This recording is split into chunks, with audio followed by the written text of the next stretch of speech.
Another update guys. Yan.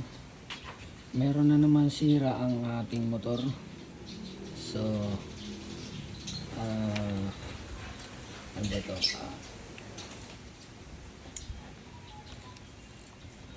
Yun, siraan tayo ng motor. Ayan. Nag-ano na yung battery niya, nag-expire. So tingnan natin yung ano,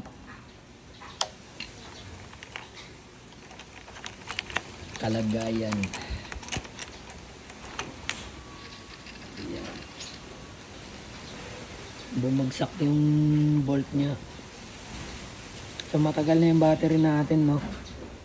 Siguro mga ano na, mga 3 years, 2 years ganun.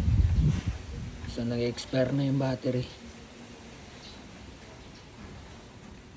Tapos yun, kahit anong pindot natin hindi nag-i-start. So meron na tayong pampalit.